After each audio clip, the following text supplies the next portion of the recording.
The fluorescent lights above the hospital corridor buzzed with that particular frequency that made my teeth ache. I'd been on my feet for 14 hours straight, my sneakers squeaking against the linoleum as I pushed the medication cart from room to room. The antiseptic smell had long since burned itself into my nostrils, mixing with the stale coffee I'd gulped down during my abbreviated lunch break. My scrubs clung to my back, damp with exhaustion, and my hair had escaped its bun hours ago, wisps sticking to my forehead. I was invisible here, just another nurse in seafoam green, another set of hands distributing pills and changing IV bags. The doctors barely glanced at me. The patients' families looked through me. And that was fine. Preferred, even. Being invisible meant being safe, and safety was all I had left to cling to. My phone vibrated in my pocket as I finished with Mrs. Chen in room 304. I pulled it out with trembling fingers, always trembling now, had been for months, and saw Lily's name lighting up the screen. My daughter. My entire world compressed into 3 years of sunshine and sticky hands and laughter that could crack open the darkest days. The photo she'd sent made my chest constrict. She was wearing the yellow dress I'd bought at the thrift store, the one with the sunflowers, grinning at the camera with that gap-toothed smile that destroyed me every single time. My mother had taken the picture, probably in the small backyard of her house where Lily spent her days while I worked double shifts to keep us afloat. I meant to send it to Sarah, my only friend from nursing school. Sarah, who always asked for pictures, who'd promised to take Lily to the zoo next weekend if I could get the day off. My fingers moved on autopilot, selecting the contact, hitting send, before my exhausted brain could register the mistake.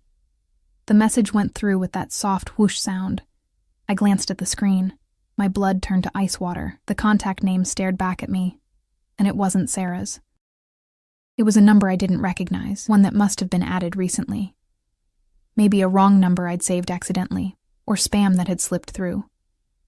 But it wasn't Sarah. The photo of my daughter, my precious Lily, had just been sent to a complete stranger. Shit, I whispered, my hand flying to my mouth. My hand. Around me, the hospital continued its mechanical rhythm, the beep of monitors, the shuffle of feet, the distant wail of a newborn, but I stood frozen in the middle of the hallway, staring at my phone like it had just detonated. I typed frantically. Wrong number. So sorry.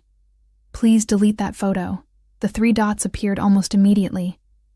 Someone was typing.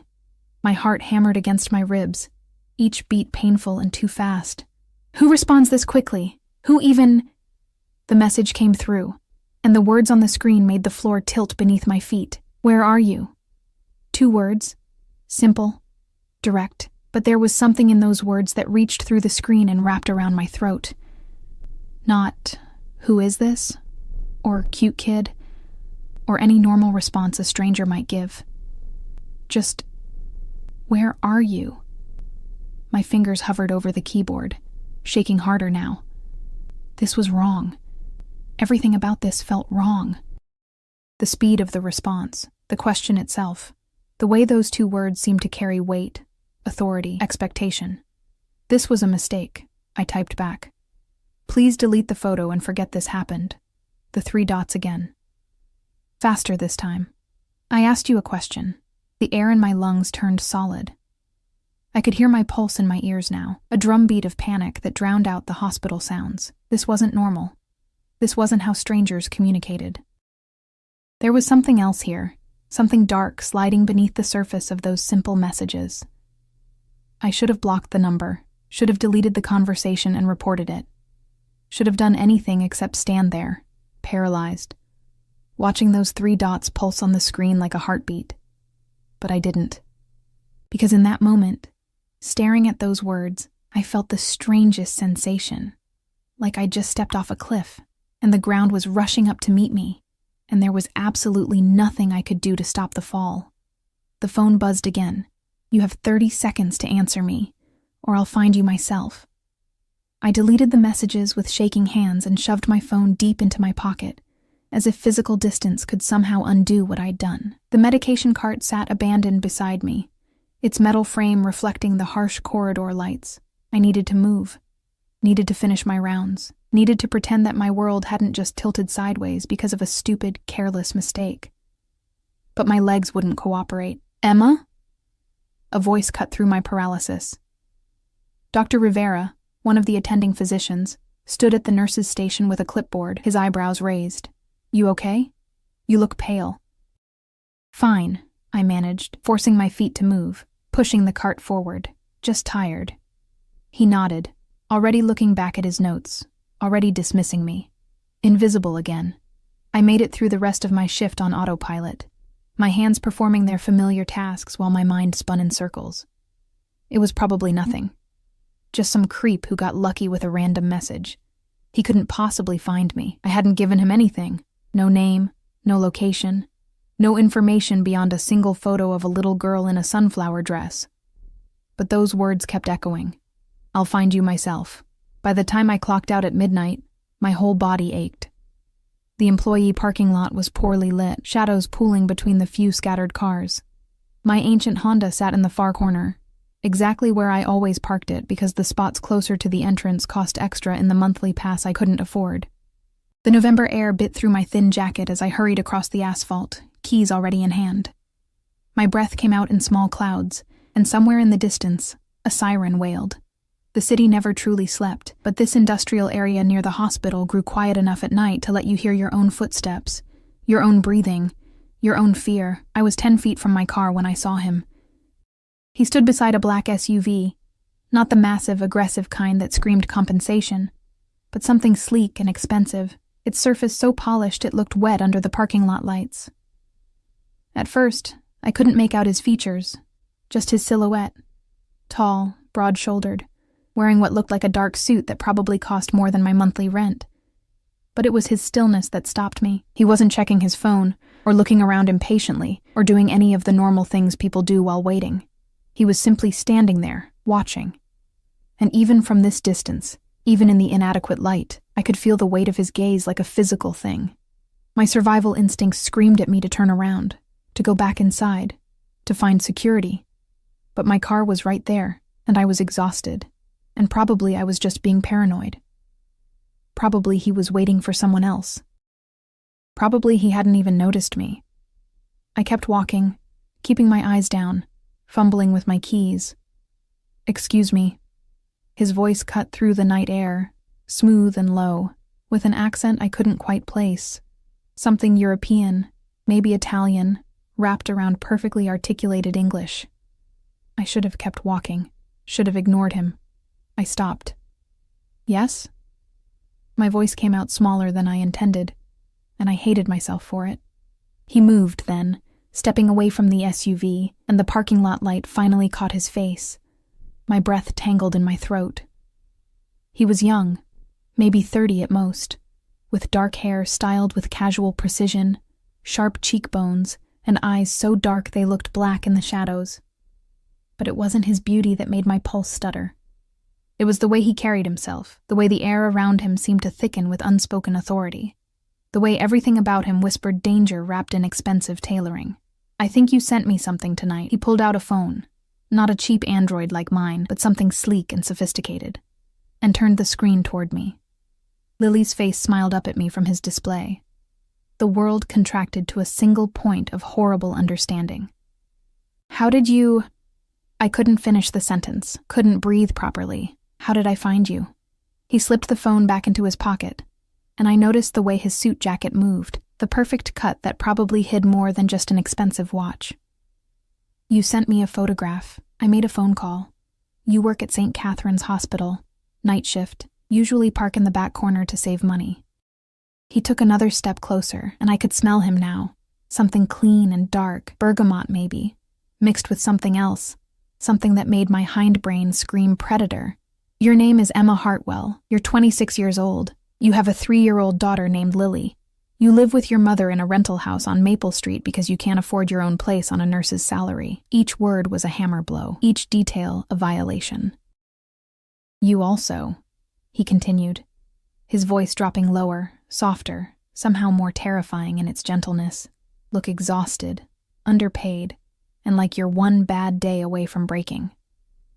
Tears burned behind my eyes, but I refused to let them fall. "What do you want?" "To know why you sent me that photograph." "I told you. Wrong number." It was a mistake. Mistakes, he said, have consequences. The SUV's door opened then, and another man emerged, older, built like a concrete wall, with a scar running down his jaw.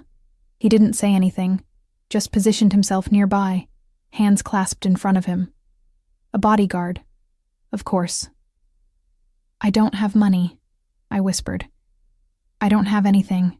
Please, just delete the photo and—" "I don't want your money, Emma." The way he said my name made my skin prickle, like he was tasting it, learning its shape. "But I am curious about something. The father of your daughter, where is he?" The question hit me like a fist to the stomach. "That's none of your business. Humor me."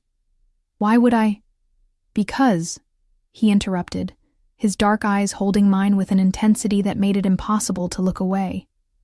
"I've been looking for someone. A man who stole from me.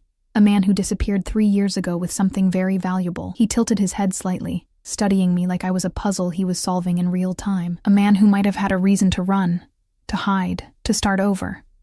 "Oh God. I don't know what you're talking about," I said, but my voice betrayed me, shaking on every word. "His name was Marcus Reed, though he might have used a different name with you. Tall, blonde, charming, very charming. The kind of man who could make you believe anything." He paused, letting that sink in. "The kind of man who could convince a smart, careful woman to let her guard down long enough to stop." The word came out as barely more than a breath. But he didn't stop. He moved closer instead, closing the distance between us until I could see the flecks of amber in those dark eyes, could feel the heat radiating from his body, despite the November chill. "The photograph you sent me," he said quietly, "shows a little girl who has his eyes, his smile, his features mixed with yours." His hand came up, and I flinched, but he didn't touch me. Just pointed at my phone, still clutched in my trembling fingers. "So I'll ask you one more time, Emma. Where is he?" "Dead." The word ripped out of me. "He's dead. Car accident. 6 months after Lily was born." Something flickered across his face. Surprise, maybe, or calculation. "You're certain?" I identified the body. The memory rose up, bitter and sharp. Marcus in that morgue drawer, his beautiful face finally still, finally quiet, finally done destroying everything he touched. "So whatever he stole from you, whatever you think I don't think you were involved." His interruption was soft, but absolute. "I think you were used. I think he saw an opportunity, a lonely woman, someone vulnerable, someone he could manipulate and abandon." His jaw tightened. "I think you're exactly the kind of collateral damage men like Marcus leave behind." The tears came then, hot and humiliating, tracking down my cheeks before I could stop them. Because he was right. Because Marcus had been exactly that kind of man, charming and dangerous and ultimately hollow, leaving nothing behind but debt and a daughter, and the kind of shame that still woke me up at 3 a.m, gasping. "Please," I whispered. "Please just leave us alone. We have nothing to do with whatever—" "I can't do that." The world tilted again. "What?" "You sent me that photograph, Emma. Whether by accident or fate or simple carelessness, you connected yourself to me, and I don't leave loose ends." He studied me for a long moment, his expression unreadable. "Besides, Marcus stole $2 million from me. Your daughter, his daughter, is now the closest thing I have to leverage, to closure, to justice." Terror flooded through me, sharp and chemical. "You can't. She's just a baby. She doesn't—" "I'm not going to hurt her." His hand finally made contact, fingers catching my chin, tilting my face up to meet his gaze. His touch was surprisingly gentle, which somehow made it worse. "But I am going to make sure you understand something very clearly. You and Lily? You're under my protection now. No arguments, no running, no police." His thumb brushed across my cheekbone, wiping away a tear. "You belong to me now, Emma, both of you." I didn't sleep that night. How could I? Every time I closed my eyes, I saw him, that perfect, terrifying face, those dark eyes that had cataloged every vulnerability, every fear. His words circled in my mind like vultures. "You belong to me now." I'd driven home in a daze, checking my rearview mirror obsessively, half expecting to see the black SUV following. But the streets had been empty, just scattered headlights and traffic signals bleeding red into the November darkness. When I finally pulled into my mother's driveway, my hands were still shaking so badly I could barely turn off the ignition. Mom was asleep on the couch, the television playing some late-night infomercial on mute. I'd tiptoed past her, past the familiar worn furniture and the photographs on the wall. Lily's baby pictures, my high school graduation, the life we'd cobbled together from thrift store, fines, and determination. Everything looked different now, tainted by the knowledge that he knew where we lived, knew everything about us. I'd checked on Lily 3 times before finally collapsing into bed, still wearing my scrubs. She slept like she always did, sprawled across her toddler bed with her favorite stuffed rabbit clutched to her chest, her mouth slightly open, completely oblivious to the danger that had just walked into our lives. Now at 6 a.m, I sat at the kitchen table nursing cold coffee and trying to figure out what the hell I was supposed to do. Call the police?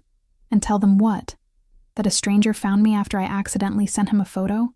That he'd made vague threats wrapped in promises of protection? They'd think I was insane, or paranoid, or both.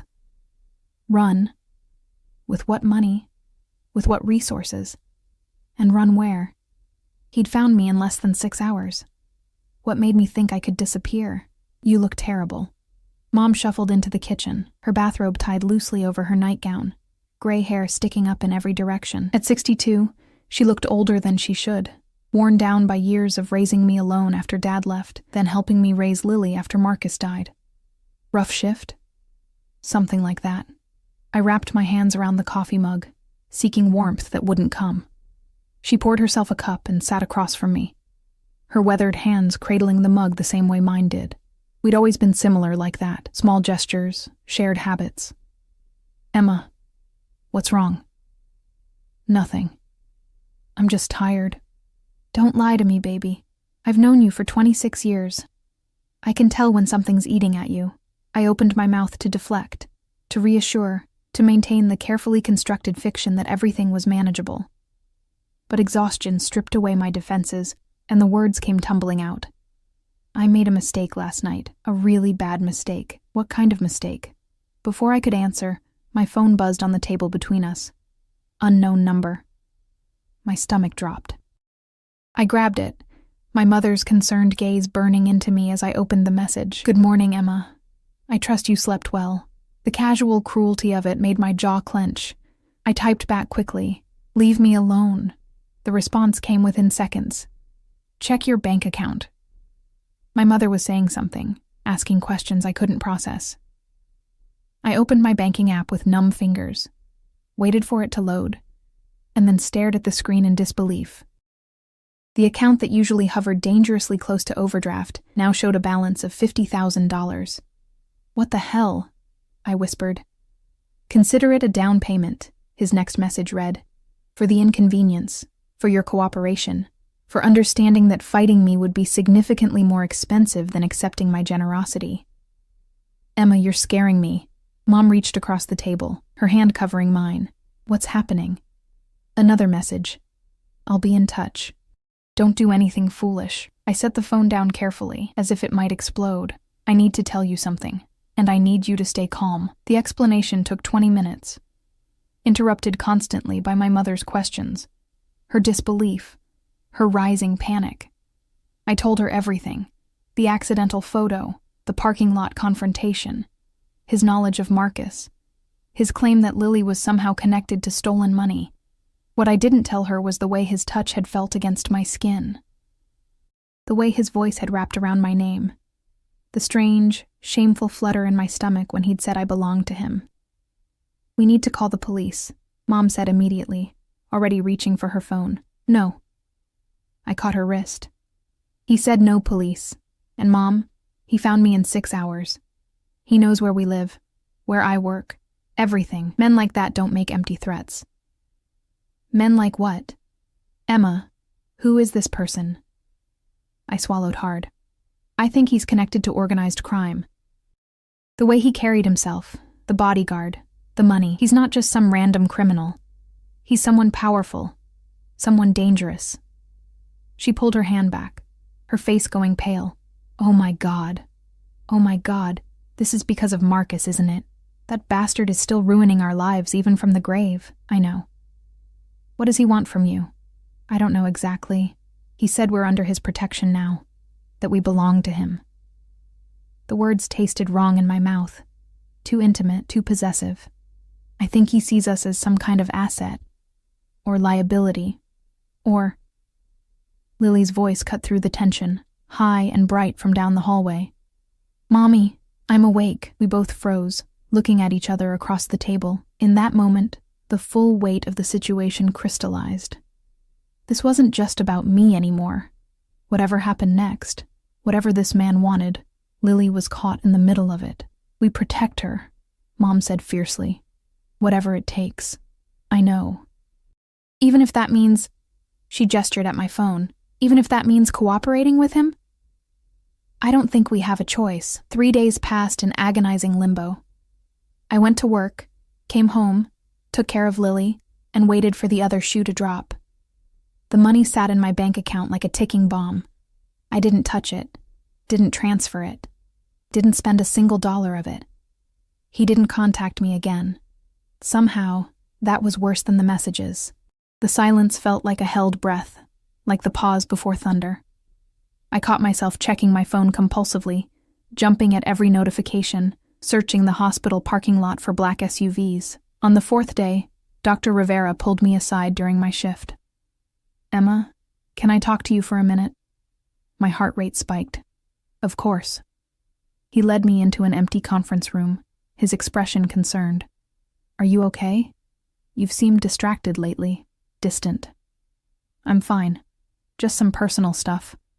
Listen, I don't want to overstep, but I got a strange phone call yesterday. Someone asking about your schedule, your performance, whether you were reliable. He frowned. I didn't give them any information, patient privacy and employee protection and all that, but it was odd. Very odd. The man was polite, professional, but there was something... Something what? Something that made me feel like I shouldn't ask too many questions. He met my eyes. Emma, if you're in some kind of trouble, there are resources, people who can help. I forced a smile that probably looked more like a grimace. Thank you, Dr. Rivera. Really. But I'm okay. He didn't look convinced, but he nodded. All right, but if you need anything, I'll let you know. After he left, I locked myself in the staff bathroom and pressed my forehead against the cool tile wall. He was checking up on me, monitoring me, making sure I was where I was supposed to be, doing what I was supposed to do. The $50,000 wasn't generosity. It was a leash disguised as a gift. My phone buzzed. Tomorrow night. 8 p.m. I'm sending a car for you. My fingers trembled as I typed, I have work. Not anymore. I've arranged for you to have the evening off. The car will pick you up at your house. Why? Because we need to talk. And because I want to see you again. That last line did something strange to my insides. Something that felt dangerously close to anticipation mixed with dread. I hated myself for it. What if I refuse? The 3 dots pulsed for a long moment before his response appeared. Then I'll come to you, and I promise you won't like the alternative as much. I stared at the message, reading between the lines. This wasn't a request. It was a command dressed up as an invitation. Fine, I typed back. But I need to be home by midnight. My daughter will be perfectly safe with your mother. I'm not a monster, Emma, despite what you might think. The conversation ended there, but I stood in that bathroom for another 10 minutes, trying to calm my racing heart, trying to understand why part of me, a small, shameful part, was almost looking forward to seeing him again. The next evening, I changed clothes 4 times before settling on dark jeans and a burgundy sweater. Nothing too revealing, nothing that looked like I was trying too hard. Mom watched me from the doorway with worried eyes, Lily perched on her hip. You don't have to do this, she said quietly. Yes, I do. Emma. Mom, please, just stay inside with Lily. Lock the doors. Don't answer for anyone except me. I kissed Lily's forehead, breathing in her little girl scent of strawberry shampoo and innocence. Be good for Grandma, okay, baby? Where you going, Mommy? Her small hand patted my cheek. Just a meeting. I'll be back soon. Promise? The word stuck in my throat, because I couldn't promise, couldn't guarantee anything anymore. I promise I'll try my best. At exactly 8 o'clock, headlights swept across our front windows. I peered through the curtain and saw not the black SUV from the hospital, but a different vehicle. A sleek black sedan with tinted windows, equally expensive, equally intimidating. That's my ride. I grabbed my purse with shaking hands. Mom caught my arm. If you're not back by 1 a.m., I'm calling the police. I don't care what he said. Okay. I mean it, Emma. I know. I love you. The November air bit through my sweater as I walked down the driveway. The sedan's back door opened before I reached it, and a man in a dark suit stepped out. Not the scarred bodyguard from the parking lot, but someone new, equally large, equally professional. Miss Hartwell? He said with a slight accent. Russian, maybe. Please. I climbed into the back seat, my heart hammering. The interior smelled like leather and that same bergamot scent I remembered from the parking lot. The door closed with a heavy, final sound. And there he was. He sat on the opposite side of the back seat, dressed in a charcoal suit that probably cost more than my car, his dark eyes fixed on me with an intensity that made breathing difficult. In the confined space, his presence felt overwhelming, too big, too commanding, too everything. Hello, Emma. His voice was exactly as I remembered, smooth and dangerous. Where are we going? I tried to keep my voice steady. Somewhere we can talk privately. He leaned forward slightly, and I caught the full force of that bergamot scent, mixed with something darker, more masculine. You look terrified. I am terrified. Good. A small smile curved his lips. Fear keeps you honest, keeps you careful. The car pulled away from the curb, moving smoothly through the darkening streets. But you should know that I meant what I said. I'm not going to hurt you. You threatened my daughter. I said she was leverage. I never said I'd harm her. He adjusted his cufflinks, platinum, I noticed, with some kind of engraved design. There's a difference. Not from where I'm sitting. No, I suppose not. He studied me for a long moment, his gaze traveling over my face, my hair, my nervous hands clasped in my lap. Tell me about Marcus. Why? Because I want to understand what kind of man could be stupid enough to steal from me and careless enough to leave someone like you behind. Someone like me. Brave. Resilient. Beautiful in a way that has nothing to do with makeup or expensive clothes. He said it matter-of-factly, like he was commenting on the weather, the kind of woman who deserves better than what he gave you. Heat flooded my cheeks. You don't know anything about me. I know you work double shifts to support your daughter and your mother. I know you've been paying off Marcus's debts for 3 years, debts he accumulated through gambling and poor investments. I know you haven't dated anyone since he died because you're too exhausted and too afraid of making the same mistake twice. He leaned back, his expression unreadable. I know everything about you, Emma. Every struggle, every sacrifice, every moment of strength. That's not knowing me. That's just collecting information, maybe. His phone buzzed, and he glanced at it briefly before silencing it. But I'm willing to learn the difference, if you'll let me. The implications of that statement made my stomach flip. I don't understand what you want from me, honestly. He turned to look out the window at the city lights sliding past. Neither do I. Not entirely. But when I saw that photograph, when I traced it back to you and realized who you were connected to, something shifted. He looked back at me, and there was something raw in his expression. Something almost vulnerable. Marcus Reed destroyed a significant portion of my business. He betrayed my trust, and then he died before I could exact justice. His jaw tightened. But you're still here. You and his daughter. And I find myself wanting something I can't quite name. What? The word came out as barely a whisper. Restitution. Closure. Possession. He said the last word like it tasted dangerous on his tongue. The chance to take something that was his and make it mine instead. My breath caught. I'm not a thing to be taken. No. He agreed. You're not, which makes this significantly more complicated than I anticipated. The car turned down an unfamiliar street, heading toward the upscale part of the city where I'd never belonged. Buildings grew taller, lights brighter, the streets cleaner. This was his world. Money and power and the kind of danger that wore expensive suits and drove luxury vehicles. I still don't know your name, I said suddenly. He smiled then, a real smile that transformed his face from intimidating to devastating. No, you don't. How rude of me. He extended his hand across the seat, and I noticed the ring on his pinky finger, thick gold with an emblem I couldn't make out in the dim light. Dante Castellano, though most people call me Mr. Castellano, or Sir, or nothing at all if they're smart.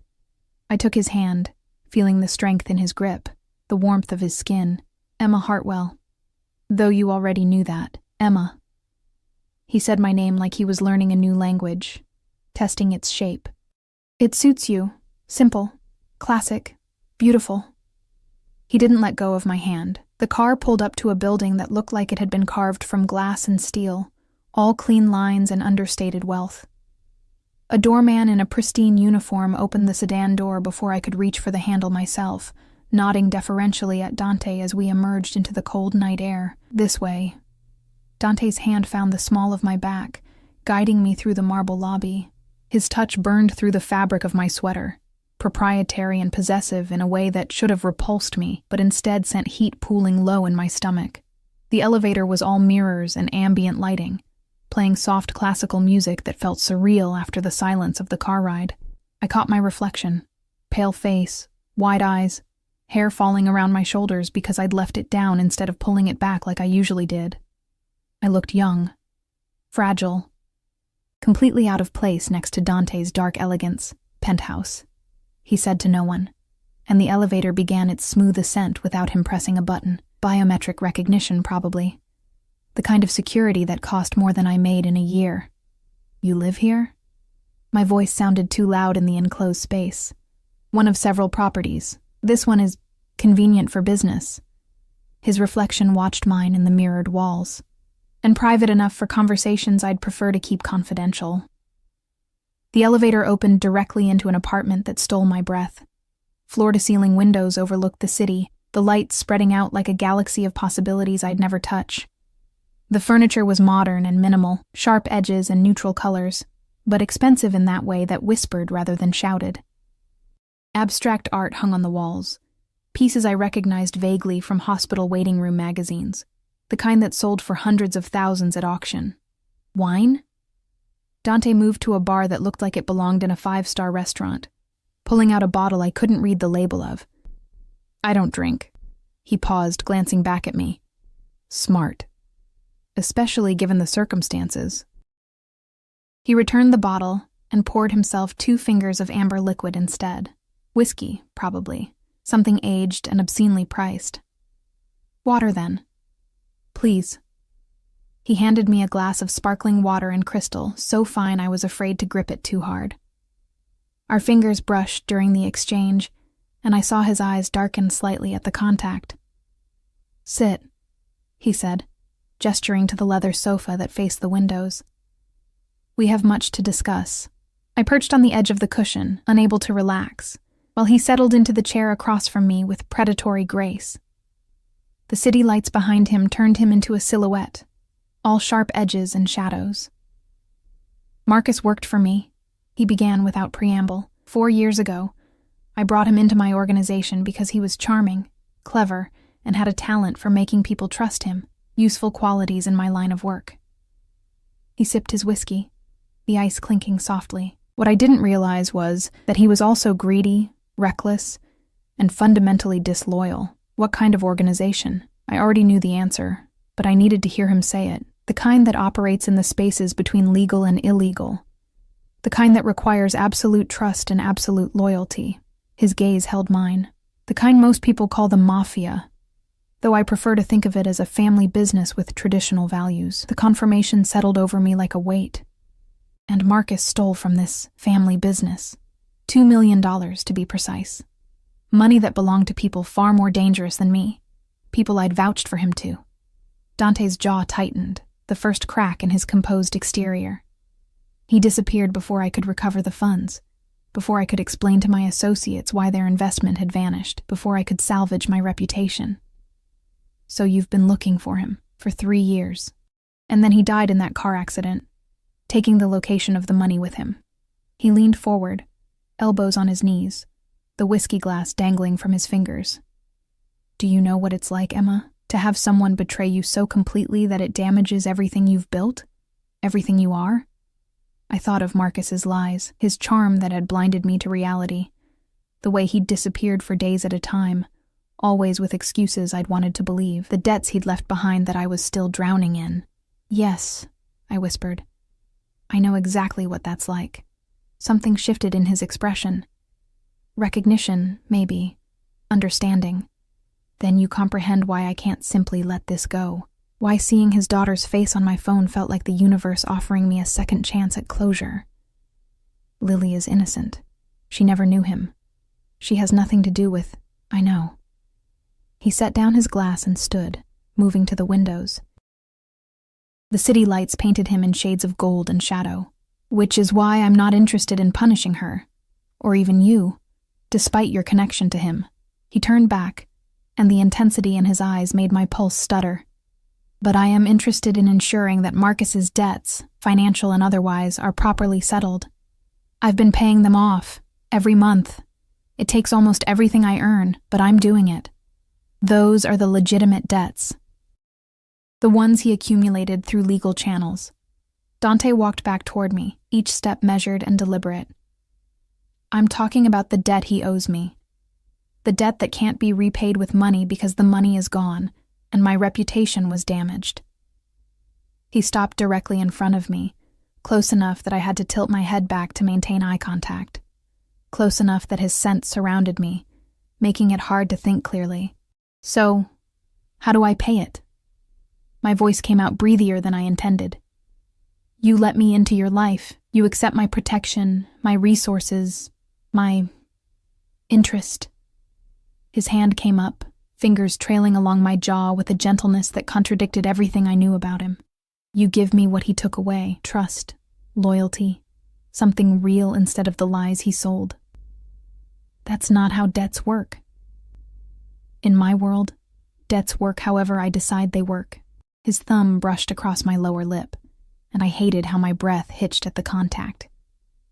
And I've decided that I want you, Emma, not as punishment, not as restitution, but because from the moment I saw that photograph, from the moment I found you in that parking lot looking exhausted and terrified and still somehow defiant, I couldn't stop thinking about you. You don't know me. Then let me learn. He pulled back slightly, giving me space to breathe.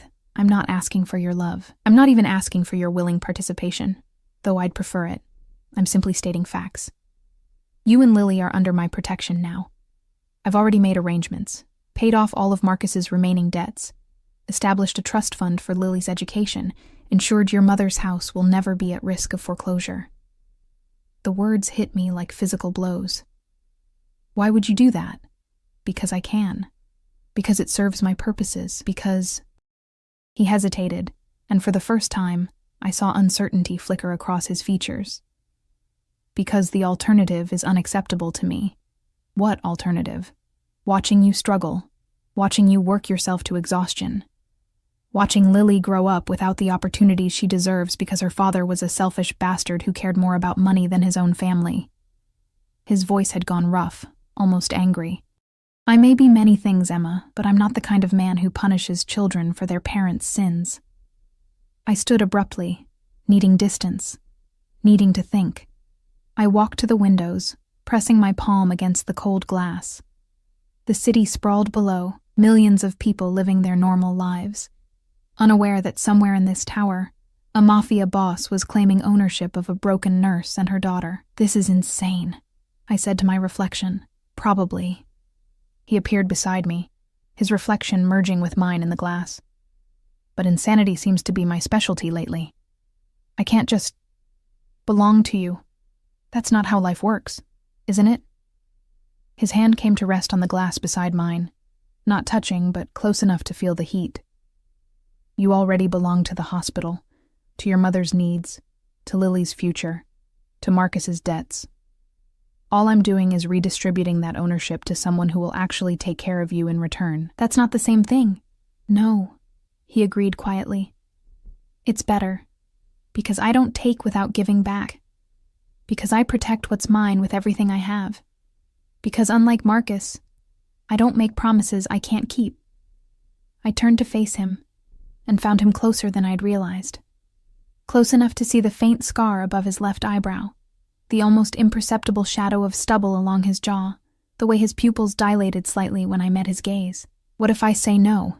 The question hung between us, fragile and dangerous. Then I'll be disappointed, but I'll still ensure you're protected, you're provided for, you're safe. His hand finally made contact, fingers threading through my hair with surprising gentleness. Because whether you accept it or not, Emma, you're mine now. That photograph created a connection between us, and I don't sever connections lightly. That's not romantic. That's terrifying. I never claimed to be romantic. His lips curved into something that wasn't quite a smile. I claimed to be honest, and honestly. The thought of anyone else touching you, threatening you, hurting you, it makes me want to burn the world down. My heart hammered so hard I was certain he could hear it. You're talking about possession, obsession. Yes.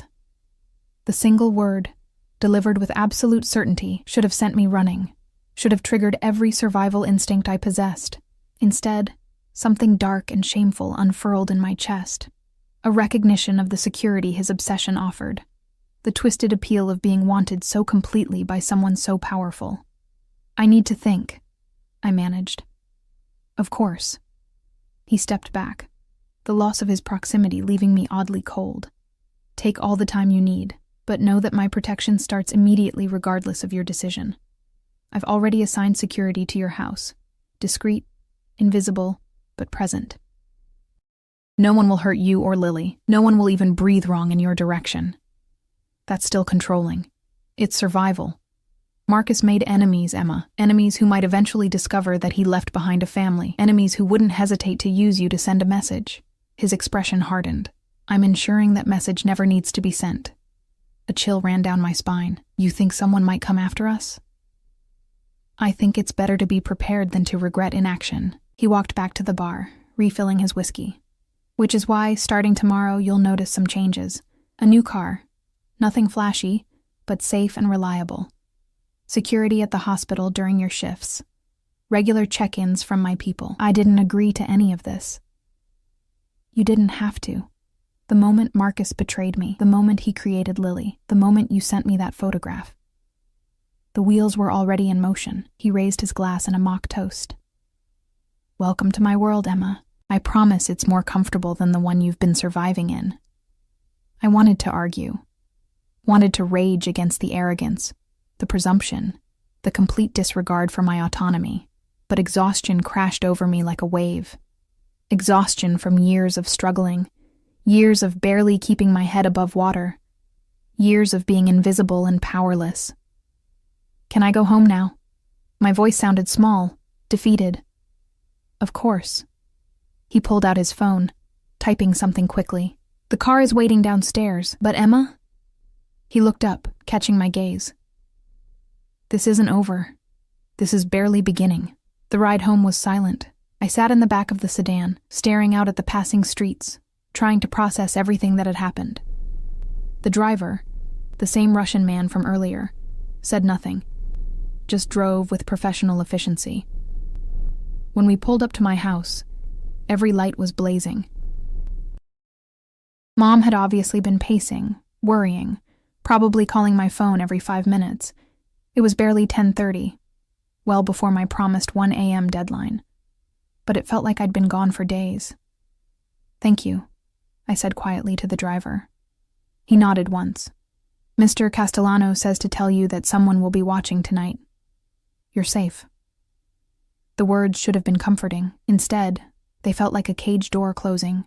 Mom yanked the door open before I reached it, pulling me inside and immediately checking me over like I might be injured. Oh, thank God. I was so worried. Are you okay? Did he hurt you? What happened? I'm fine. I let her fuss, too tired to protest. Where's Lily? Asleep. She went down an hour ago. Mom's hands gripped my shoulders, her eyes searching mine. Emma, what did he want? I sank onto the couch, the events of the evening finally catching up with me. He wants us. Under his protection. He's already paid off all of Marcus's debts, arranged security, Set up a trust fund for Lily. What? Mom sat beside me, her face pale. Why would he do that? Because Marcus stole from him, because he sees us as connected to that debt. Because... I swallowed hard. Because he wants me. Wants you how? I don't know exactly. But it's not just about money or revenge. It's something else. Something darker. I pulled my knees up to my chest, wrapping my arms around He says we belong to him now. Mom was quiet for a long moment. Then, how do you feel about that? The question surprised me. I'd expected outrage, fear, demands that we call the police immediately. Instead, she was asking about my feelings. Terrified, I admitted, but also relieved. God, that sounds insane, doesn't it? But Mom, we've been drowning for so long. Every month is a struggle. Every bill is a crisis. And he just fixed it. All of it. With a phone call. At what cost? I don't know yet. Maybe my freedom. Maybe my safety. Maybe just my dignity. I laughed bitterly. But what dignity did I have left anyway? Working double shifts for poverty wages, raising my daughter in your house because I can't afford my own, paying off debts for a dead man who never loved me. Emma, he says he'll protect us, that no one will hurt Lily, that I can stop worrying about money and security and all the things that keep me up at night. Tears pricked my eyes. Is it so wrong that part of me wants to believe him? Mom pulled me against her shoulder the way she used to when I was small. No, baby. It's not wrong. It's human, but you need to be careful. Men like that, men with that kind of power, they don't give without expecting something in return. I know. And whatever he wants from you, it'll probably cost more than you think you can afford to give. I know that too. We sat there in silence, the television playing its late-night noise, the house settling around us. Somewhere outside, invisible and watchful, Dante's security kept guard. The cage was already built. The only question now was whether I'd walk into it willingly, or wait for him to carry me in. My phone buzzed. I pulled it out with trembling fingers. Sleep well, Emma. Tomorrow, we begin properly. I stared at the message, reading the promise and threat woven into those simple words. Tomorrow. The word felt weighted with inevitability.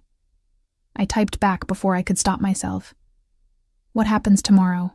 His response came quickly. You start learning what it means to be mine. Morning came too quickly, gray light filtering through my bedroom curtains like an unwelcome visitor. I'd managed maybe 3 hours of sleep, my mind churning through scenarios, consequences, escape routes that all led nowhere. Every time I'd closed my eyes, I saw Dante's face. Those dark eyes that seemed to catalog every vulnerability, that hand threading through my hair with possessive gentleness. My phone showed 2 missed calls from the hospital and a text from Dr. Rivera. Taking you off the schedule for this week per administration request. Hope everything is okay. Administration request. Right.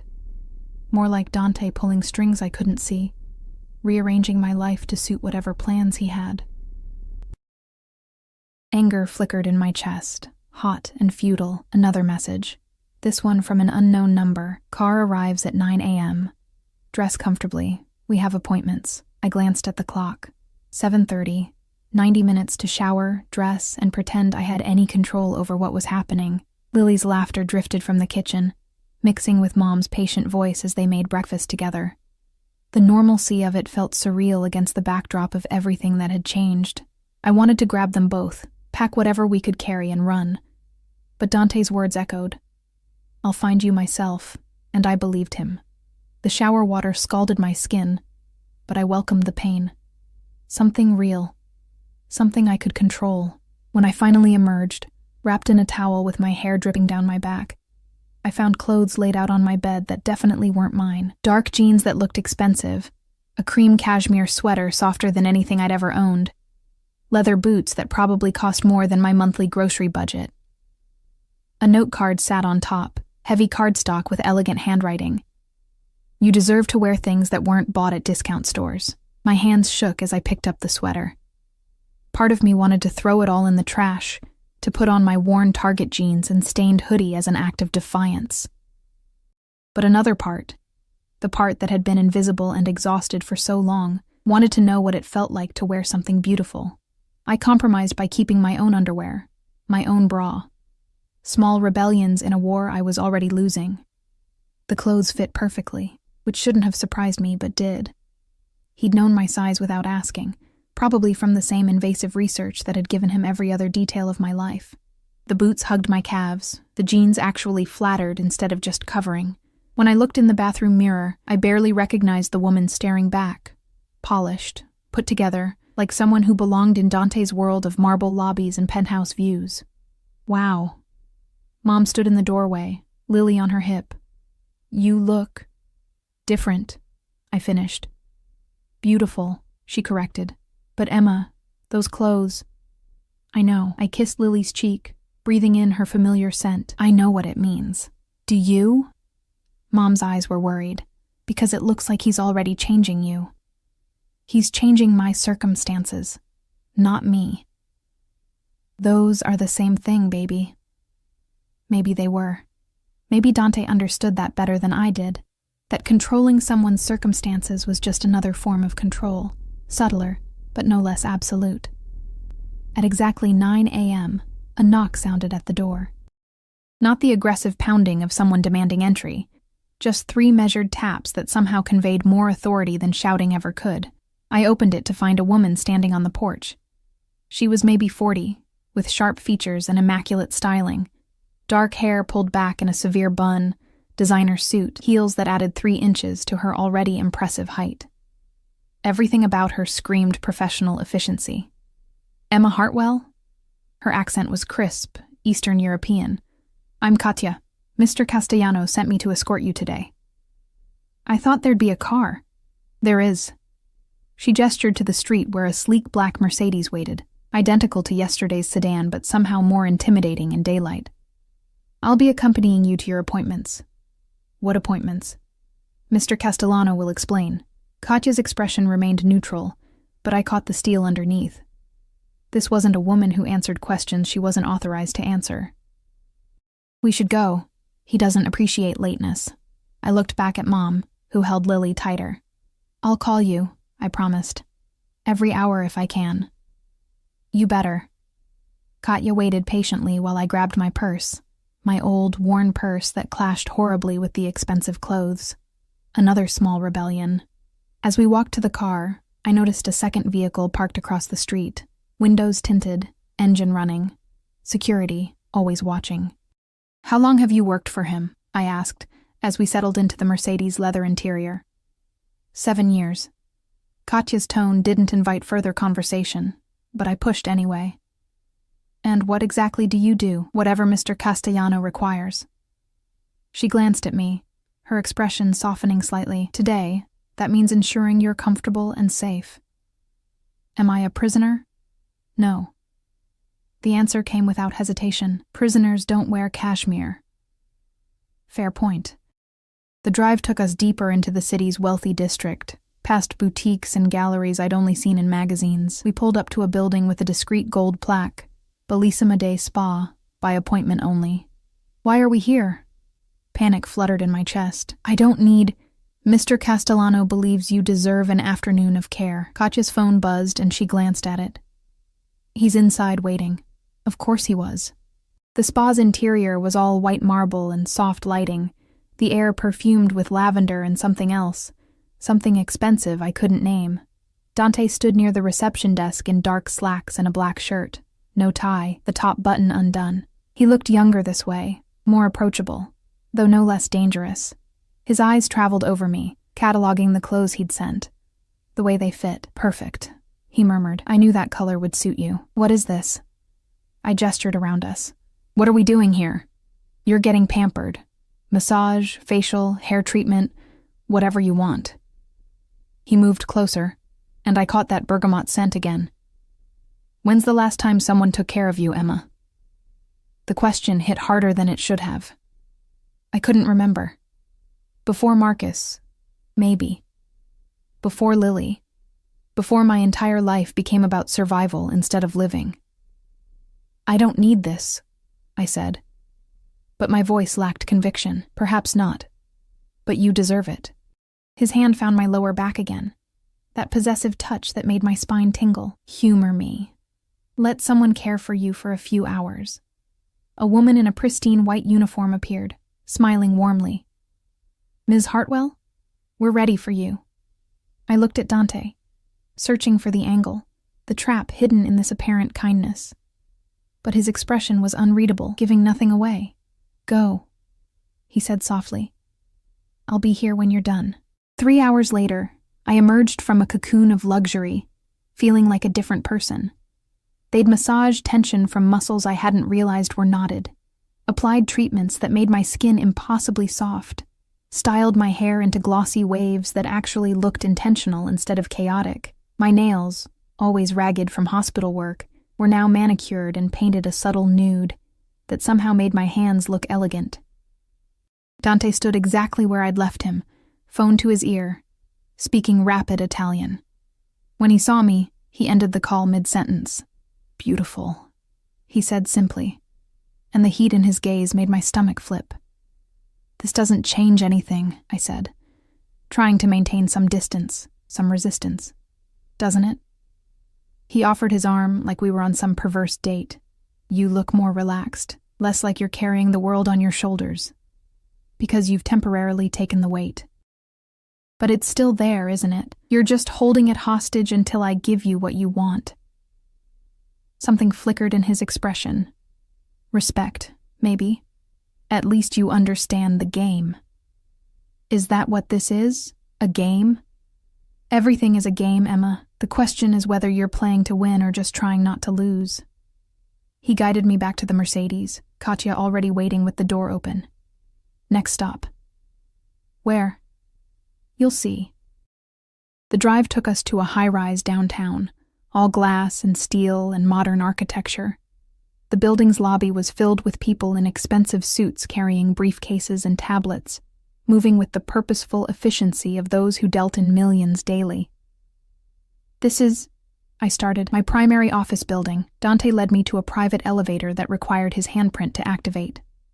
I want to show you something. We rode up in silence, the city shrinking below us through the elevator's glass walls. My heart hammered, and I couldn't tell if it was fear or anticipation, or some toxic mixture of both. The doors opened directly into an office suite that belonged in architectural magazines. One wall was entirely glass, overlooking the city. The furniture was sleek and minimal, but personal touches caught my eye. Framed photographs of what looked like family, a shelf of books in Italian, a chess set carved from marble and obsidian. But Dante led me past all of it to a smaller office connected to his. This room was empty except for a desk, a chair, and more of those stunning windows. What is this? I asked. Yours, if you want it. He leaned against the doorframe, watching me. I've been thinking about what you said, about control, about autonomy, about not being a thing to be taken. He gestured to the space. So here's an option. Work for me, legitimately. My organization has various enterprises, real estate, import, export, investments, all perfectly legal on paper. On paper, I repeated. The world isn't black and white, Emma. Very little is completely clean or completely dirty. He moved into the room, his presence filling it. But this would give you actual employment, actual purpose beyond serving me. You'd have your own income, your own responsibilities, your own identity within my world. As what? Your secretary? Your assistant? As whatever you want to be. You're smart, observant, good with people despite how invisible you try to make yourself. His hand reached out, fingertips grazing my jaw. I could use someone I trust working close to me. Someone who understands loyalty because she's lived without it. You don't trust me. You barely know me. I know you've spent 3 years paying off debts that weren't yours because you believed in responsibility. I know you work yourself to exhaustion for your daughter. I know that when faced with a powerful man making threats, your first instinct was to protect your family, not yourself. His thumb traced my cheekbone. That tells me everything I need to know about your character. This is still control, I whispered. Just dressed up prettier, yes.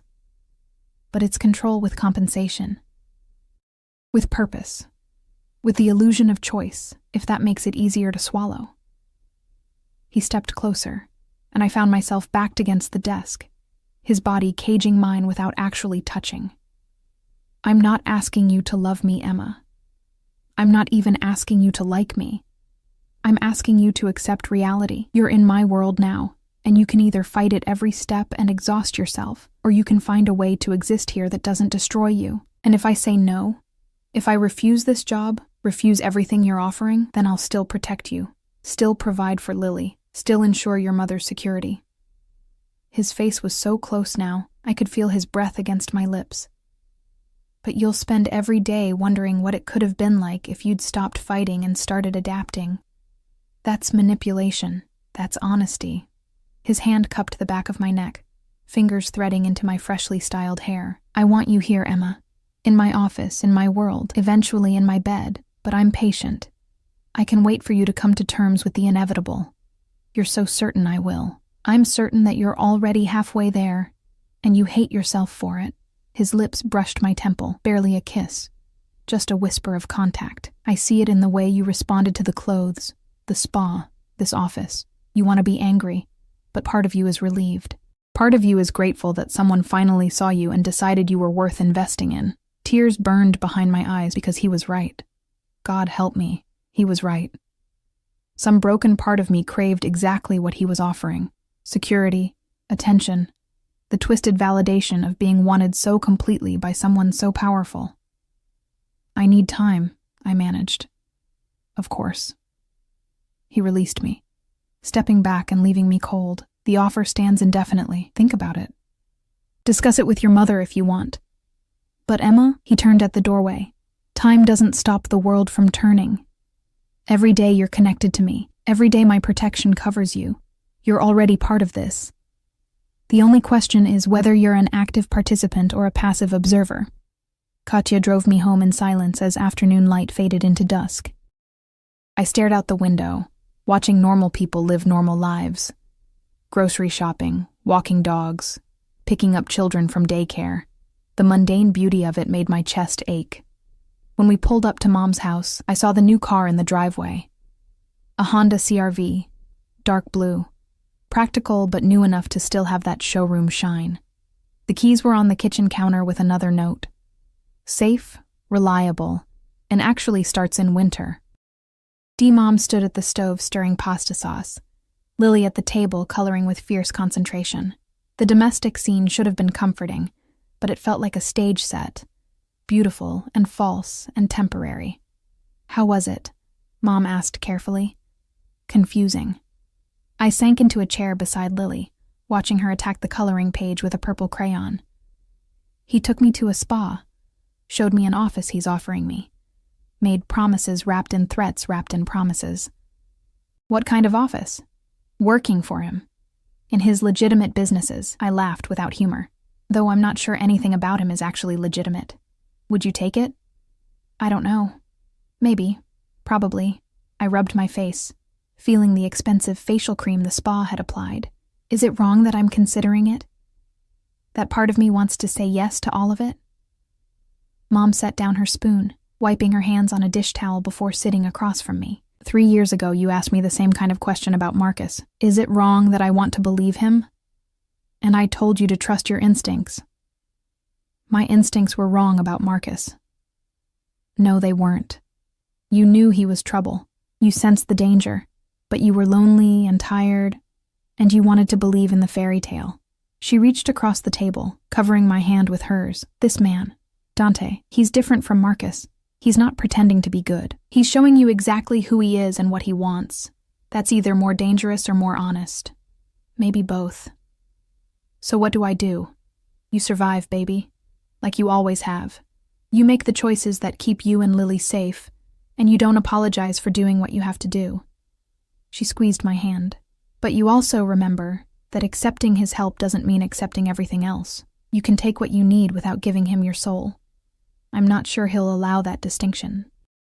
Then you make him allow it. You're stronger than you think, Emma. You've survived things that would have broken other people. This is just another kind of survival. Lily looked up from her coloring, her gap-toothed smile innocent and trusting. Mommy, look. I made you a picture. It was a house, crooked and colorful, with a stick figure family standing in front.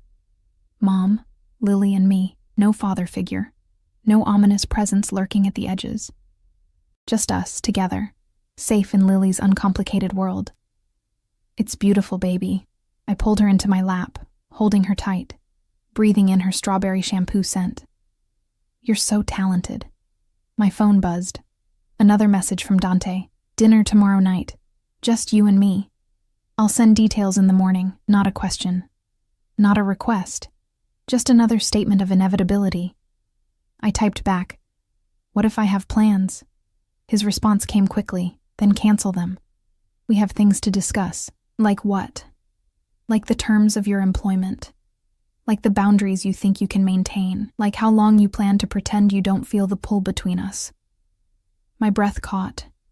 The last line was too honest, too direct, cutting through all the professional pretense to the darker truth underneath. That's not... I started typing, then deleted it. Started again. You're imagining things. Am I? Then why are you still wearing the clothes I sent? Why did you relax into that massage like you'd been waiting years for someone to touch you gently? Why are you sitting in your mother's kitchen right now thinking about me instead of dismissing me as the monster you want me to be? I stared at the message, my heart racing, because he was right again. Because even here, surrounded by the safety of home and family, part of my mind was still in that office, still feeling his hand on my neck, still wondering what would have happened if he'd actually kissed me instead of just brushing his lips against my temple. Tomorrow night, I typed finally. But we're setting boundaries. Of course, he replied. You can try. The implied challenge in those 3 words made something dark and shameful coil in my stomach. This was a game I didn't know how to play, with rules that shifted every time I thought I understood them. But I was learning. God help me, I was learning.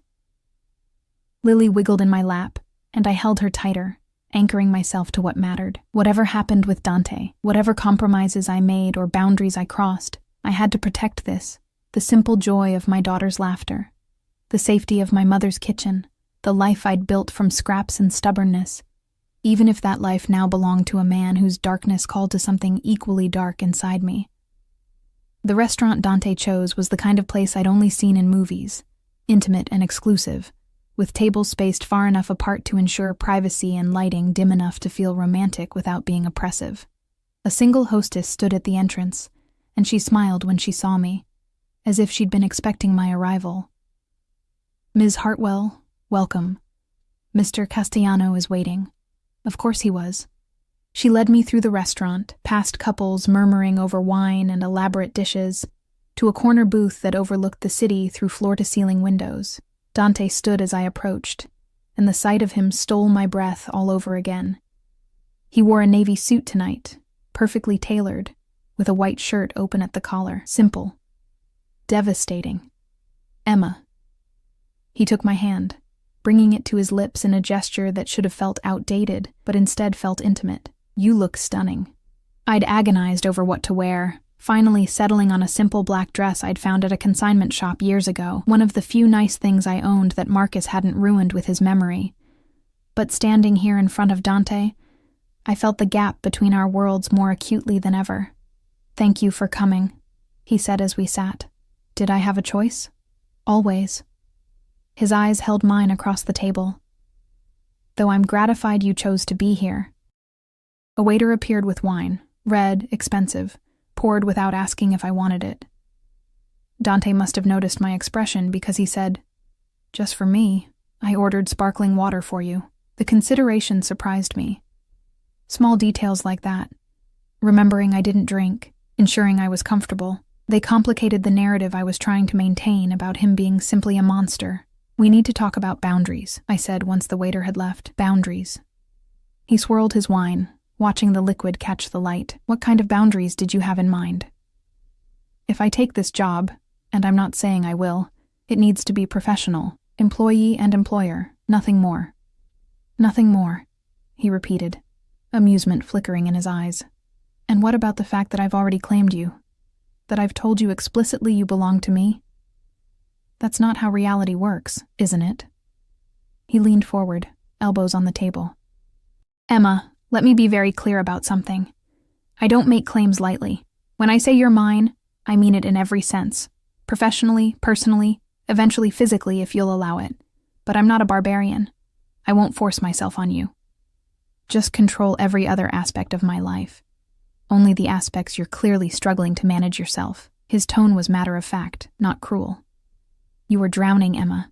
Working yourself to death, buried in debt, invisible to everyone around you. I'm offering you a lifeboat. Whether you choose to get in is up to you. But you can't deny the water is rising. The waiter returned with appetizers I hadn't ordered. Delicate portions of food arranged like art. Dante watched me take a tentative bite, and I hated how aware I was of his gaze, how it made my skin warm. Tell me about your family, I said, deflecting. You have photographs in your office. My parents died when I was 16. Car accident. Real one, not the kind I arrange. He said it without emotion, like discussing the weather. I have a younger sister, Isabella. She's studying art in Florence, far away from this world. That's how I prefer it. You keep her separate. I keep her safe. There's a difference. He took a slow sip of wine. The things I do, the life I lead, it's not something I'd wish on anyone I love. But it's the hand I was dealt, and I've learned to play it well. You make it sound inevitable, like you had no choice, didn't I? His eyes darkened. When you're 16 and orphaned and inherit your father's debts to very dangerous people, you either step up or you die. I chose to step up. And once you're in, Emma, there's no getting out. You just dig deeper and learn to survive in the darkness. The vulnerability in his words caught me off guard. This wasn't the calculated mafia boss or the possessive predator. This was something rawer, more human.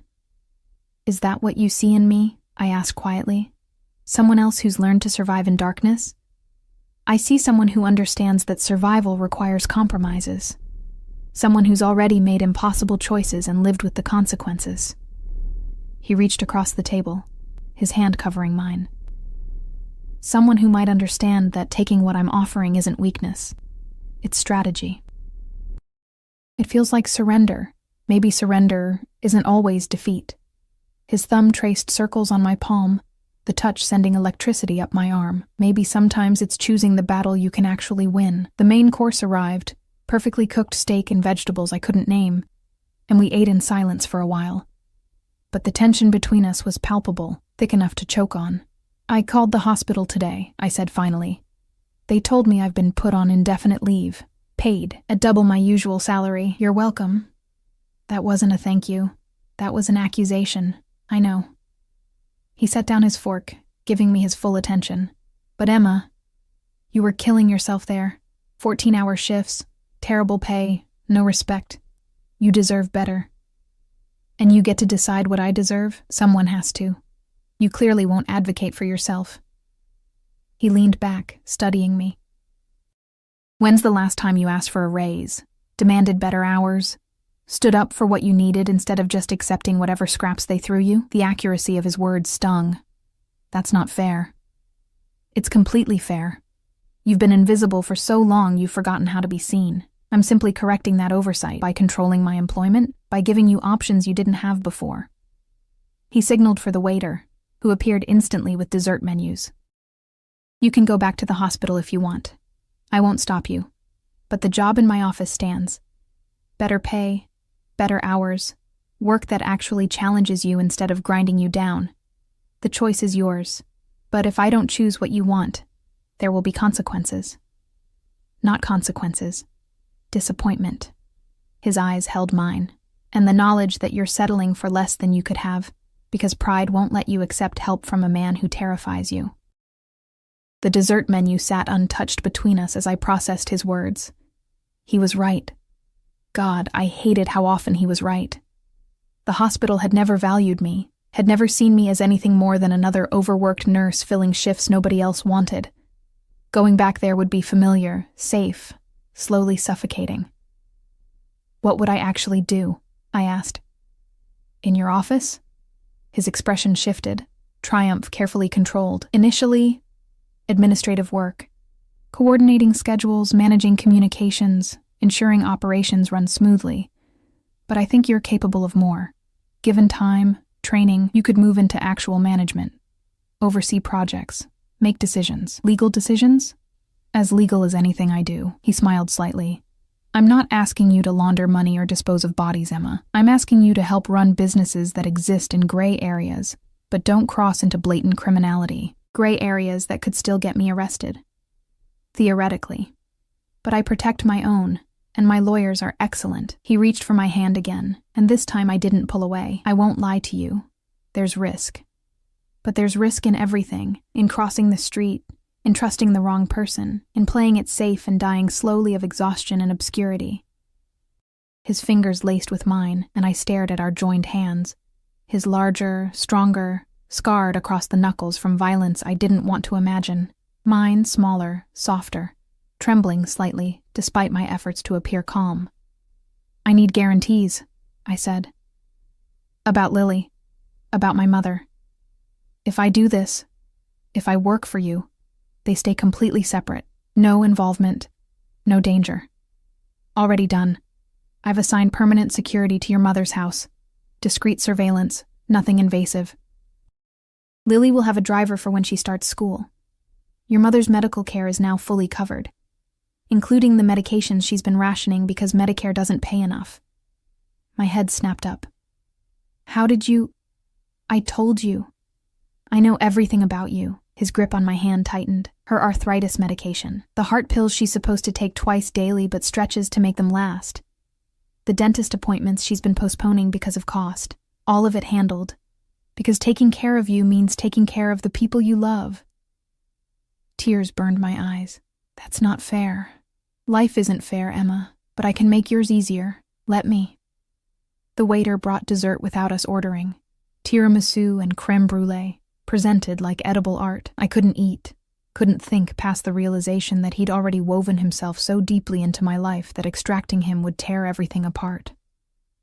What do you want from me? I whispered. Really want. Beyond the job, beyond the protection. What's the endgame here? Dante was quiet for a long moment, his dark eyes searching mine. Then, I want you in my life, in my bed, in my world so completely that the thought of you with anyone else makes me want to commit violence. He said it calmly, like discussing business terms. I want to wake up with you beside me, fall asleep knowing you're safe, spend my days aware that you exist and you're mine. That's obsession. Yes. No hesitation. No apology. But it's honest obsession. I'm not pretending to be something I'm not. I'm not Marcus, lying and manipulating and taking what he wanted before disappearing. I'm offering you everything I have in exchange for the same from you. I can't give you everything. Then give me what you can. He released my hand to cup my face, thumb brushing across my cheekbone. Start with the job, with letting me care for you, with accepting that maybe, possibly, you don't have to do everything alone anymore. The touch undid me. Something broke inside, walls I'd maintained for years, defenses against being hurt again, the armor that had kept me functional but isolated. A sob escaped before I could stop it, and then another, years of exhaustion and fear and loneliness spilling out in the middle of an expensive restaurant. I'm so tired, I choked out. I'm so tired of being strong. Then don't be. He moved around the table, sliding into the booth beside me, pulling me against his chest. Let me be strong for you. Let me carry the weight for a while. I knew this was surrender, knew I was giving him exactly what he wanted. My trust, my vulnerability, my tacit agreement that his version of reality was the one we'd live in now. But God, it felt good to lean into someone, to let someone else make the decisions, to stop fighting current that was too strong to swim against anyway. Okay, I whispered into his shoulder. Okay, what? I'll take the job. I'll try this. Whatever this is. His arms tightened around me, and I felt him exhale like he'd been holding his breath. You won't regret it. I already regret it, but I'm doing it anyway. He laughed then, a real laugh that rumbled through his chest. That's my girl, practical even in surrender. 3 months passed.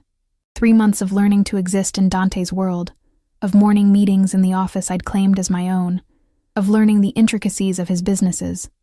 Some legitimate, some questionable, all profitable. 3 months of Lily thriving in preschool with a security detail she thought were just mommy's friends. Of Mom finally getting proper medical care and actually admitting she felt better. 3 months of Dante circling closer, his touches lingering longer, his possessiveness sharpening into something that felt inevitable. We hadn't slept together. That remained the one boundary I maintained. The line I wouldn't let him cross, but the tension between us was unbearable. Loaded glances across conference tables, his hand on my lower back lasting seconds too long. The way he looked at me like I was prey he was enjoying stalking. Tonight, we were at his penthouse again. He'd invited me for dinner, and I'd agreed because refusing felt pointless. We both knew where this was heading. I stood at those massive windows, watching the city lights, while Dante moved behind me. I could feel his approach, the air thickening with his presence. "Emma." His voice was rough, closer than I expected. I turned and found him right there, barely inches away. His eyes were almost black in the dim lighting, his jaw tight with barely controlled restraint. "I've been patient," he said quietly. "I've given you space, time, the illusion of control. But I'm done waiting. Dante, no, let me finish." His hand came up, fingers threading through my hair the way they had so many times before. "I want you. Not just in my office, not just under my protection. I want you in every way a man can want a woman. And I think I know. You want the same thing. This is insane. We know each other better than most people who've been together for years." His other hand settled on my waist, pulling me closer. "I know you take your coffee black because you can't afford to waste money on cream. I know you bite your lip when you're thinking hard about something. I know you check on Lily 3 times before you can sleep, even though you know she's safe. I know the sound you make when I touch you. That little intake of breath you try to hide." He was right. About all of it. The months had created an intimacy I'd tried to ignore, a connection that went beyond employer and employee into something darker and more consuming. "I'm scared," I admitted. "Of me? Of this. Of wanting you. Of what it means to give in completely. It means you stop running from the inevitable." His forehead rested against mine, our breaths mingling. "It means you accept that you're mine, and I'm yours, and we stop pretending otherwise. And if it goes wrong, if you hurt me the way Marcus did, then you'll have every right to hate me. But Emma, I'm not him. I won't lie to you, won't abandon you, won't take what I want and leave destruction behind." His lips brushed my temple, barely a kiss. "I'll consume you, yes, but I'll also protect you, provide for you, worship you in ways that selfish bastard never could." The conviction in his voice broke my last resistance. I tilted my face up, meeting his eyes. "Show me." Something fierce and triumphant flashed across his features. Then his mouth was on mine, claiming me with a kiss that was nothing like gentle. It was possession and promise, and 3 months of denied wanting all compressed into a single moment of surrender. I kissed him back just as fiercely, my hands fisting in his shirt, pulling him closer. He tasted like whiskey and desire, and when his tongue swept into my mouth, I made that sound he'd mentioned, that helpless intake of breath that said I was his, completely and irrevocably. He lifted me effortlessly, my legs wrapping around his waist as he carried me through the penthouse to his bedroom.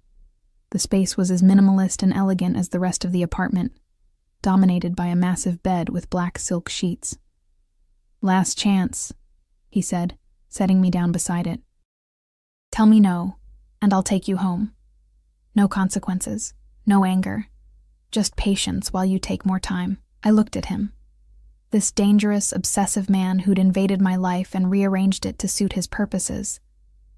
This man who'd given me security and options, and a version of myself I'd forgotten existed. This man who looked at me like I was worth fighting for, worth claiming, worth keeping. "I don't want to say no," I whispered. "Then say yes. Yes." The word had barely left my lips before he was on me again, kissing me with controlled violence while his hands learned my body through my clothes. When he finally pulled back, we were both breathing hard. "I need you to understand something." His hands framed my face, forcing me to meet his eyes. "After tonight, there's no going back. You'll be mine in every way that matters. No other men. No distance. No pretending this isn't exactly what you want. I understand. Do you? His thumb traced my swollen lips. Because I'm not a casual man, Emma. I don't share. I don't tolerate betrayal. What's mine stays mine. Then I guess I'm yours. The smile that curved his lips was pure predatory satisfaction. Yes, you are. I woke to sunlight streaming through unfamiliar windows and Dante's arm heavy across my waist. The night came back in fragments, his hands, his mouth, the way he'd taken me apart and put me back together, branded me so thoroughly I could still feel the echo of his touch on every inch of my skin. Good morning? His voice was rough with sleep, his accent thicker. How do you feel? Different, I admitted, turning to face him. In the morning light, he looked younger, almost vulnerable, his dark hair disheveled and his defenses lowered. Regrets? Not yet. Ask me again later. He laughed, pulling me closer. Fair enough. My phone buzzed on the nightstand, Mom checking in, probably worried I hadn't come home. But when I reached for it, Dante's hand caught my wrist. Not yet, he said. Stay here a little longer. Let the world wait. So I did. I stayed wrapped in expensive sheets in Dante's arms, pretending that complicated reality could be postponed. But eventually, we had to surface. Had to dress and drink coffee and acknowledge that life continued beyond this bedroom. What happens now? I asked, as he drove me home later that morning. Now we continue as we have been. You work. I provide. We build something together. He glanced at me, his hand finding my thigh. Except now you sleep in my bed instead of your mother's house. Now you wear my ring instead of pretending we're just employer and employee. Ring? My heart stuttered. He smiled. That dangerous smile I'd learned meant he'd already made decisions without consulting me. Did you think I'd claim you this completely and not make it official? We're getting married, Emma. Soon. You can't just... I can, and I am. His grip on my thigh tightened possessively. You're mine now. Completely. And I take care of what's mine, which means you get my name, my protection, my resources, all of it. People don't get married after 3 months. People in normal relationships don't. But this was never normal, was it? He pulled up to my mother's house, turning to face me fully. This started the moment you sent me that photograph. The moment fate or accident or divine intervention connected us. Everything since has been inevitable. I should have argued. Should have demanded time, space, the chance to think clearly. But looking at him, at this beautiful, dangerous man who'd somehow become essential to my existence, I couldn't find the will to fight. Fine, I said, but I want a small wedding. Just family. Whatever you want. And Lily calls you Dante until she's ready for more. Agreed. And I still get my own office. My own work. I'm not just Mrs. Castellano. You're Emma Castellano. He leaned across the console, kissing me softly. Strong. Capable. Mine. Never just anything. 6 months after Dante Castellano walked into my life, I stood in my mother's small backyard wearing a simple white dress and holding Lily's hand while a judge pronounced us married. Mom cried. Lily giggled and threw rose petals. And Dante looked at me like I was the answer to a question he'd been asking his whole life.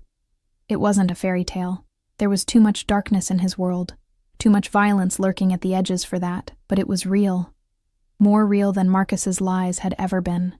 Dante kept his promises, protected us, provided for us, loved me with an intensity that was terrifying and exhilarating in equal measure. Some nights I still woke up panicking, convinced I'd made a terrible mistake, but then Dante would pull me against his chest, his heartbeat steady and strong, and whisper promises in Italian I didn't fully understand but felt in my bones.